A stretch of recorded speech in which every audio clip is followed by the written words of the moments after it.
Okay, तो hello everyone, मेरा नाम है विजय मौर्य। आज की वीडियो में हम बात करने वाले हैं B pharm second semester theory examination human anatomy and physiology second subject रहने वाली है हमारी, जिसमें कि हम 2024-25 का जो PYQ पेपर AKTU यूनिवर्सिटी के द्वारा पूछा गया था, तो उसी को आज हम सॉल्व करने वाले हैं। तो सबसे पहले बात करेंगे सेक्शन ए की, फिर सेक्शन बी की, फिर सेक्शन सी की। तो तीनों सेक्शंस को आज की वीडियो में हम कंप्लीट कर लेंगे, जो कि 2024 और 25 के PYQ पेपर में पूछा गया था। तो सबसे पहले बात करते हैं सेक्शन ए। तो सेक्शन ए में जो हमारा फर्स्ट क्वेश्चन पूछा गया था उसकी बात कर लेते हैं। तो हमारा जो फर्स्ट क्वेश्चन है, what is the primary function of electrophysiology in the human body. तो जो हम इलेक्ट्रिकल सिग्नल का यूज करते हैं ह्यूमन बॉडी पर, तो वो किस लिए किया जाता है, उसका प्राइमरी फंक्शन क्या होता है, उसके बारे में बात करने हैं। तो सबसे पहले बात करते हैं कि उसमें क्या करते हैं, हम डायग्नोस करते हैं, स्टडी करते हैं एंड टिश्यू स्पेसिफिकेशन करते हैं, रेगुलेटिंग रिदमिक कॉन्ट्रैक्शन, यानी कि जो हम ECG वगैरह करते हैं हार्ट की सिग्नलिंग को जानने के लिए, प्रोपेगेशन इन नर्वस सिस्टम की स्टडी करने के लिए, तो हम इलेक्ट्रिक सिग्नल का यूज़ करते हैं। तो ये प्राइमरी फंक्शन हो जाते हैं एक इलेक्ट्रोफिजियोलॉजी का इन ह्यूमन बॉडी। तो ये हमारा आंसर हो जाएगा। नेक्स्ट क्वेश्चन की बात करते हैं, what is the main difference between afferent and efferent nerve tracks in terms of the direction of signal transmissions. तो हमें afferent and efferent nerve transmission के बारे में बताना है, नर्व ट्रैक के बारे में बताना है। तो हमने डिफरेंस भी बिटवीन लिख दिया है, आप अच्छे से क्लियर आउट कर लेना, और अपने नोटबुक में या फिर डायरेक्ट एग्जाम की तैयारी कर रहे होंगे तो वहाँ पर भी आप तैयार कर लेना। देन नेक्स्ट क्वेश्चन देखते हैं, what is the role of creatinine phosphate in the body. तो जो क्रिएटिनिन फास्फेट होती है उसका क्या रोल होता है हमारी बॉडी में। तो creatinine phosphate act as a rapid anaerobic energy buffer in muscle and the brain. तो इंस्टेंटली रिप्लेसिंग ट्राइफॉस्फेट, जिसे हम ATP बोलते हैं, during intense short duration activity. तो ये एक बफर की तरह काम करती हैं, जो कि मसल्स में एनारोबिक एनर्जी प्रोवाइड कराती हैं। तो ये इनका काम होता है। देन नेक्स्ट क्वेश्चन देख लेते हैं, what is the purpose of artificial respiration. तो हम जो CPR वगैरह देते हैं ना पेशेंट को इमरजेंसी कंडीशन में, तो उसी के बारे में बताना है। तो बोला गया कि what is the purpose of artificial respiration, तो उसके बारे में हमने लिख दिया है। और जो नीचे वाली लाइन है वहाँ पर हमने एक सोल्यूशन लिखा है जिसको हमने हाईलाइट किया है। It primary purpose is to maintain oxygen supply to vital organs, specifically the brain, and remove carbon dioxide to prevent brain damage and cardiac arrest. तो इसको प्रिवेंट करने के लिए हम क्या करते हैं, CPR देते हैं पेशेंट्स को। तो ये इमरजेंसी कंडीशन में यूज होता है। देन नेक्स्ट क्वेश्चन देख लेते हैं, how does the renin angiotensin system, जिसे हम रास बोलते हैं, वो कैसे अफेक्ट करता है किडनी फंक्शंस को। तो उसके बारे में बताना है। तो इसके बारे में हमने पूरा प्रोसेस लिख दिया है, आप इसको चेकआउट कर लेना। नेक्स्ट क्वेश्चन देखते हैं, what is a second messenger and what role does it play in hormone signalling. तो जो सेकेंडरी मैसेंजर होता है, तो वो क्या रोल प्ले करता है हमारे हार्मोन्स सिग्नलिंग में, उसके बारे में बताना है। तो हमने भी इसके बारे में भी लिख दिया है। तो ये क्या होते हैं, ये सेकेंडरी मैसेंजर जो होते हैं और small non protein intracellular molecular होते हैं, मोलिक्यूल्स होते हैं, जैसे हम CAMP बोल सकते हैं, कैल्शियम चैनल, IP3। तो ये जो होते हैं ये एग्जांपल हैं आपके सेकेंडरी मैसेंजर के, that relay and amplify signals from extracellular ligands, जिसे हम फर्स्ट मैसेंजर बोलते हैं, like hormone bond to cell surface और रिसेप्टर के साथ बाइंड होकर के सेल सिग्नलिंग में हेल्प करते हैं। तो नेक्स्ट क्वेश्चन की बात करते हैं, how does myasthenia gravis relate to the thymus. तो जो मास्थेनिया ग्रेविस होती है प्रॉब्लम, तो वो कैसे रिलेट करती है थाइमस ग्लैंड से, तो उसके बारे में बताना है। तो myasthenia gravis is a closely linked to the thymus gland which often act as the source of the autoimmune response by producing acetylcholine receptor, जिससे हम एंटीबॉडीज बोलते हैं। नेक्स्ट क्वेश्चन है क्लास, हमारा जो नेक्स्ट क्वेश्चन है, how does the parasympathetic nervous system influence acid production in the stomach. तो जो हमारा जो पैरासिम्पथेटिक नर्वस सिस्टम होता है ना, वो कैसे इन्फ्लुएंस करता है एसिड के प्रोडक्शन में, स्टमक में जो एसिड प्रोडक्शन होता है उसमें। तो उसके बारे में भी हमने लिख दिया है, उसको आप चेकआउट कर लेना। देन बाद में जो हमारा नेक्स्ट क्वेश्चन है, what is the difference between lungs volume and lungs capacity. तो ये डिफरेंस 2 नंबर में बहुत ही ज़्यादा पूछा जाता है, उसके बारे में है। तो जो लंग्स वॉल्यूम होती है यह, जिसमें हम lungs volume are the volumes of air breathed by an individual. तो जो लंग्स वॉल्यूम होती है यह मतलब ऐसी क्वांटिटी इसमें देखा जाता है कि कितनी क्वांटिटी होगी। और लेकिन जो लंग्स कैपेसिटी होती है इसमें हम क्या करते हैं कि इसकी पोटेंसी चेक करते हैं। तो आप ये डिफरेंस बिटवीन देख लेना और अच्छे से। नेक्स्ट क्वेश्चन की बात करते हैं, what is the main function of the pituitary gland. तो पिट्यूटरी ग्लैंड का मेन फंक्शन क्या होता है उसके बारे में बताना है। तो ये इससे हम क्या बोलते हैं, मास्टर ग्लैंड भी बोलते हैं। और यह एक हार्मोन जो होता है रिलीज करता है, जो ग्रोथ हार्मोन बोलते हैं, मेटाबॉलिज्म में, रिप्रोडक्शन में और स्ट्रेस रिस्पॉन्स में भी ये हेल्प करते हैं। तो ये हमारा सेक्शन ए जो कंप्लीट होता है। यहाँ पर 10 क्वेश्चन जो कि 2 मार्क्स में पूछे जाते हैं वो कंप्लीट होते हैं। अब बात करते हैं सेक्शन बी की। तो सेक्शन बी में जो हमारा फर्स्ट क्वेश्चन है क्लास, वो है what is the significance of the stomachs mucosal lining and it's protective mechanism. तो सबसे पहले हम स्टमक की बात करेंगे। तो स्टमक की डिफिनेशन हमने लिख दिया है। यह एक होलो मस्कुलर बैग लाइक स्ट्रक्चर होता है, जिसमें क्या होता है, individual from time to time depending upon the center present in the stomach। तो stomach lies between the esophageal and the small intestine के बीच में ये ले करता है, यानी कि प्रेजेंट होता है। और आप स्ट्रक्चर भी देख सकते होंगे स्टमक का। तो स्टमक में क्या होता है, ये सबसे पहले वो होता है आपका फंडस, फिर ये बॉडी होता है सबसे बड़ा पार्ट, फिर बाद में पाइलोरिक एंट्रम होता है, देन बाद में पाइलोरिक इंसीजर होता है, और ये हमारा इसोफेगस से जुड़ा होता है, और ये ड्यूडेनम होता है, और सबसे नीचे जो होती है छोटी आंत जाती है जिसे हम स्मॉल इंटेस्टाइन बोलते हैं। तो अब समझ गए होंगे स्ट्रक्चर को। अब हम बात करते हैं mucosal lining and it's protective mechanism के बारे में। तो जो सबसे पहले होती है प्रोटेक्टिव लेयर्स की बात कर लेते हैं। तो उसमें क्या होती है कि 4 लेयर्स होती हैं। तो सबसे पहले वाली जो होती है सिरोसा, और जिसे हम विसरल पेरिटोनियम लेयर बोलते हैं। तो ये सबसे ऊपर वाली होती है जिसके बारे में हमने लिखा है।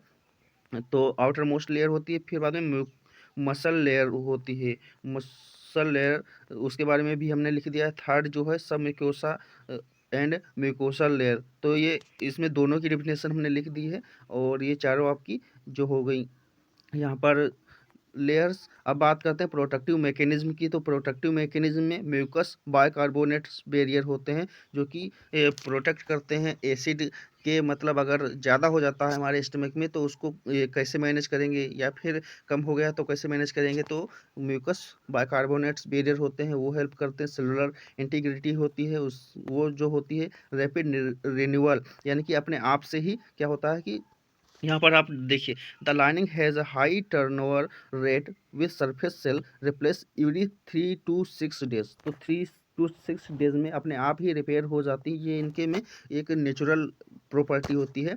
तो अगर इट माइनर डैमेज अकर्स, अगर मतलब एसिड की वजह से अगर छोटा सा डैमेज हुआ होगा तो 3 से 6 दिन में अपने आप ही सही हो जाएगा। अब बात करते हैं significance of the mucosal lining. तो सबसे पहले है डाइजेशन एंड सिक्रेशन में हेल्प करती हैं, लुब्रिकेशन में हेल्प करती हैं, इम्यून डिफेंस में हेल्प करती हैं, और एब्जॉर्प्शन में हेल्प करती हैं। नेक्स्ट क्वेश्चन की बात कर लेते हैं। नेक्स्ट क्वेश्चन में है explain how the different lobes of the cerebral cortex contribute to various cognitive and sensory process. तो सबसे पहले सेरिब्रल कॉर्टेक्स की बात करेंगे।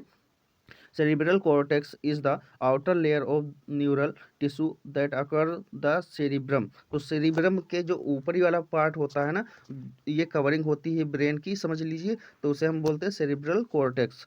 तो यहाँ पर आप स्ट्रक्चर भी देख सकते होंगे। तो हम आपको बता देते हैं कि ये आउटर लेयर होती है। तो यहाँ पर आपका ब्रेन होता है, दोनों पार्ट होते हैं, और यहाँ पर आपका ये होता है सेरिब्रल कॉर्टेक्स। अब बात करते हैं फंक्शंस की। तो सबसे पहले ये क्या करता है, आपकी इंटेलिजेंट को डिटरमाइन करता है, टू परफॉर्म मोटर फंक्शंस में, डिटरमाइन पर्सनालिटी ट्रेस में, एंड प्लान एंड ऑर्गेनाइजेशन में, और फिर बाद में फील एंड टच सेंसेशन को हमें फील कराता है। ये क्या होता है आपका सेरिब्रल कॉर्टेक्स। अब बात करते हैं different types of lobe of cerebral cortex. तो इसके लोब्स के बारे में बात कर लेते हैं। तो सबसे पहले जो होता है सबसे ऊपर वाला फ्रंटल लोब्स होता है, और दूसरा होता है पेराइटल लोब्स, एंड यहाँ पर होता है occipital lobes and temporal lobes mid brain में होता है।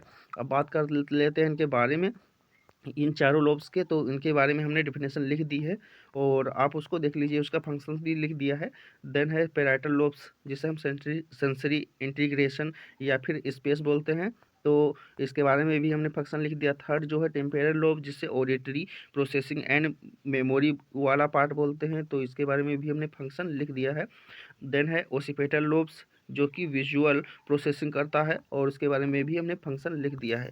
नेक्स्ट क्वेश्चन की बात करते हैं, describe the structural organisation of the lungs including the branchial pattern of the airway and the functional unit where gas exchange occurs। तो सबसे पहले लंग्स की बात करेंगे। लंग्स के बारे में एनाटॉमी ऑफ लंग्स की बात करेंगे, जिसमें आपको स्ट्रक्चर वगैरह भी बनाना होगा। तो आपको स्ट्रक्चर बनाना होगा, यहाँ पर आपको समझा देते हैं। यहाँ पर लैरिंग्स होता है, जो आपके मुंह से होकर के ये एक आती है नली, उस सबसे पहले वाली तो लैरिंग्स बोलते हैं। फिर ट्रेकिया, और ट्रेकिया से ही छोटी छोटी जाती हैं, तो उससे हम ब्रोंकाइल्स बोलते हैं। फिर जो उनसे भी टूटी होती हैं, तो वो ब्रोंकियल्स बोलते हैं। और सबसे लास्ट में होती है एल्वेओलाई, जहाँ पर गैस का एक्सचेंज ओवर होता है। ये डायफ्राम होता है, जिसकी हेल्प से भी रिस्पायरेशन किया जाता है। और ये कार्डियक नोट होता है, लेफ्ट स्पाइरल लोब्स होता है, फिर है अपेक्स ऑफ लंग्स। तो ये हमारे स्ट्रक्चर हो जाते हैं। अब बात करते हैं फंक्शंस की, तो फंक्शंस के बारे में अभी हमने लिख दिया है, आप अच्छे से चेकआउट कर लेना। और functional unit of respiratory system, तो फंक्शनल यूनिट क्या होती है रिस्पायरेटरी सिस्टम की, जिसे हम एल्वेओलाई बोलते हैं, जहाँ पर गैस का एक्सचेंज ओवर होता है, तो उसके बारे में लिखना है। तो alveoli is a hollow cavity found in the mammalian lungs, तो इसके बारे में भी हमने फंक्शन वगैरह लिख दिया। मैकेनिज्म ऑफ रिस्पायरेशन की बात करते हैं, तो मैकेनिज्म कैसे होता है, तो ये होता है दो टाइप से। एक होता है इनहेलेशन, या फिर जिसे हम इंस्पायरेशन बोलते हैं, और एक्सहेलेशन, जिसे हम एक्सपायरेशन बोलते हैं। तो मतलब अगर हम ऑक्सीजन को अंदर लेते हैं तो उसे हम इंस्पायरेशन, और अगर कार्बन डाइऑक्साइड को छोड़ते हैं तो उसे हम एक्सपायरेशन बोलते हैं। तो सबसे पहले इनहेलेशन यानी कि इंस्पायरेशन के बारे में हमने स्टेप वाइज लिख दिया है, इसको आप चेकआउट कर लीजिएगा। और फिर बाद में हमने एक्सपायरेशन के बारे में भी लिखा है, उसको भी देख लीजिएगा। तो अब बात करते हैं सेक्शन सी। सेक्शन सी में जो फर्स्ट क्वेश्चन है, what role does myelination play in the conduction speed of nerve fibre, तो जो माइलिन शीथ होता है उसके बारे में बताना, और उसके जो मैकेनिज्म प्रोसेस होती है उसके बारे में भी हमें बताना होता है। तो जो माइलिन शीथ होती है, ये थिक शीथ ऑफ लिपोप्रोटीन की होती है, जिसे हम ये फाइबर्स के फॉर्म में, जिसे माइलिनेटेड नर्व्स बोलते हैं। तो यहाँ पर आप देख सकते होंगे स्ट्रक्चर में आपको अच्छे से दिख जाएगा। तो क्लास ये जो होता है, ये होता है माइलिन शीथ। तो यहाँ पर ही इसी के बारे में अभी हमको पढ़ना होता है। तो प्रोसेस ऑफ माइलिनेशन की बात करते हैं, तो आल्सो कॉल्ड मेलिनियोजेनेसिस जिसे हम बोलते हैं। और फिर बाद में उसकी स्टेप्स बाय स्टेप्स हमने पूरी लिख दी है। फिर आप बात करते हैं फंक्शंस ऑफ माइलिन शीथ की, तो उसके फंक्शंस के बारे में भी लिख दिया है। अब बात करते हैं नेक्स्ट क्वेश्चन सेक्शन सी के, जो कि 7 मार्क्स में पूछा जाता है। How does the arachnoid matter contribute to the protein protection of the central nervous system। Sorry class, तो क्वेश्चन है, हाउ डज द एक्रोइड matter contribute to the protection of the central nervous system. तो बात करते हैं arachnoid matter की। Arachnoid matter में हमने डिफिनेशन लिख दी, this is the second or the middle layer of meninges. जो मेनेंजिस होती है ना, उसका सेकेंड लेयर या फिर मिडल लेयर बोल सकते हैं, होती है एरेक्नॉइड मैटर। तो अभी आपको हम दिखाते हैं स्ट्रक्चर में यहाँ पर है, आप देखिए कि ये एक होता है ड्यूरामेटर सबसे नीचे वाला, फिर बाद में उसके अंदर जो होता है एरेक्नॉइड मैटर होता है, और सबसे अंदर होता है पिया मैटर। तो ये ऊपर की लेयर होती हैं, ये ऊपर नीचे नहीं होते हैं, मतलब सबसे नीचे होगा पिया मैटर, फिर बाद में उसके ऊपर से जो लेयर होगी ये कवरिंग, तो वो होगी एरेक्नॉइड मैटर। फिर ड्यूरामेटर जो होती है सबसे ऊपर होती है लेयर, तो उसे हम बोलते हैं ड्यूरामेटर। तो आप देख लिए होंगे। अब बात करते हैं protective function of arachnoid mater के बारे में। तो क्या करती है, जो सेरेब्रोस्पाइनल फ्लूइड होता है ना, कंटेनमेंट एंड क्वेश्चनिंग, तो ये काम करता है। जो सेरेब्रोस्पाइनल फ्लूइड होता है, the arachnoid forms the roof of the subarachnoid space holding the cerebrospinal fluid that act as a hydraulic cushion to protect the brain and spinal cord from impact. तो किसी भी जिस impact का मतलब अगर हमें चोट लगती है, तो क्या करता है, ये जो सेरेब्रो स्पाइनल फ्लूइड होता है वो प्रोटेक्ट करता है हमारे ब्रेन को। देन बाद में शॉक एब्जॉर्प्शन, तो शॉक एब्जॉर्प्शन का मतलब में ये हेल्प करता है आपका जो अरेक्नॉइड मैटर होता है। फिर सिलेक्टिव बैरियर फंक्शंस में हेल्प करता है, वेस्कुलर प्रोटेक्शन में भी हेल्प करता है। तो ये हमारे प्रोटेक्टिव फंक्शन हो गए। बात करते हैं नेक्स्ट क्वेश्चन की, जो कि हमारा सेक्शन सी का थर्ड क्वेश्चन है। तो how does the structure of the lungs including alveoli maximise gas exchange. तो सबसे पहले हम आपको लंग्स के बारे में लिखना होगा एग्जाम में, देन बाद में उसका स्ट्रक्चर भी बनाना होगा, फिर एलोलाई के बारे में लिखना होगा, फिर बाद में क्या होगा फंक्शन ऑफ एलोलाई के बारे में, फिर ट्रांसपोर्ट ऑफ रेस्पिरेटरी गैसेस के बारे में लिखना होगा कि जैसे हम इनहेलेशन जब करते हैं तो ऑक्सीजन जाती है, फिर बाद में जब हम ये मतलब एक्सपायरेशन करते हैं तो उसमें क्या होता है कि कार्बन डाइऑक्साइड और अदर गैसेस भी जाती हैं। तो उसके बारे में हमने लिख दिया है, आप इसको नोट डाउन कर लीजिएगा। और बात करते हैं नेक्स्ट क्वेश्चन की, जो कि है what is the primary role of ATP in cellular process and how does it unique structure contribute to the this functions. तो सबसे पहले हम एटीपी के बारे में लिखेंगे, जिसका फुल फॉर्म होता है एडेनोसिन ट्राइफॉस्फेट, एंड उसके बारे में लिखना होगा। फिर बाद में हम स्ट्रक्चर ऑफ एटीपी की बात कर लेते हैं। तो इसमें क्या होता है क्लास, यहाँ पर स्ट्रक्चर की थोड़ी बात कर लेते हैं।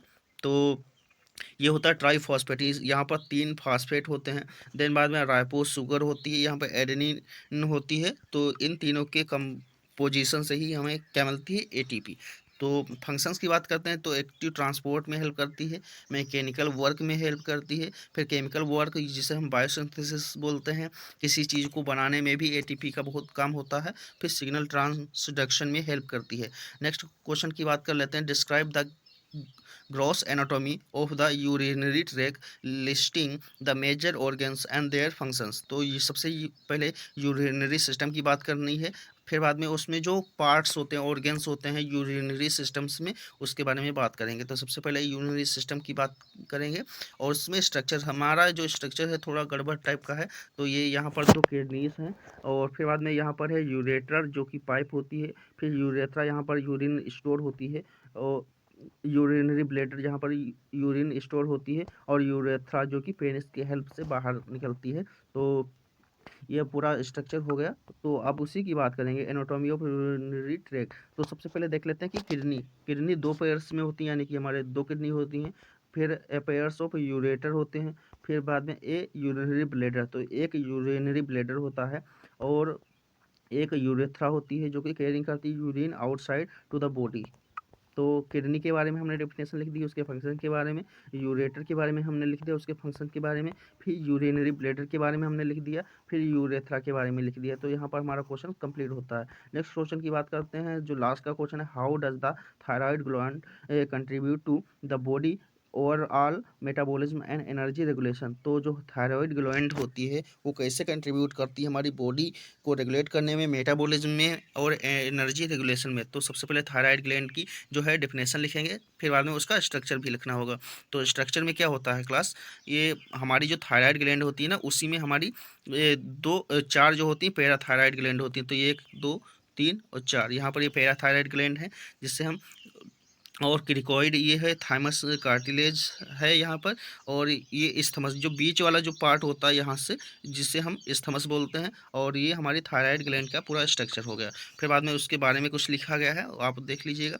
थायराइड हार्मोन्स की बात करते हैं तो उसमें आपको 2 टाइप के मिलते हैं, जिससे हम सबसे फर्स्ट वाला है थायरोक्सिन, और दूसरा है थायरोकैल्सिटोनिन। तो ये दोनों हार्मोन्स के बारे में है। और फिर बाद में बात करते हैं इसके फंक्शंस के। तो फंक्शंस भी यहाँ पर हमने पुट डाउन कर दिए हैं, तो आप इसको देख लीजिएगा। तो यहाँ पर कंप्लीट होता है, मिलता है नेक्स्ट वीडियो में। Thank you for watching this video, subscribe कर लीजिएगा।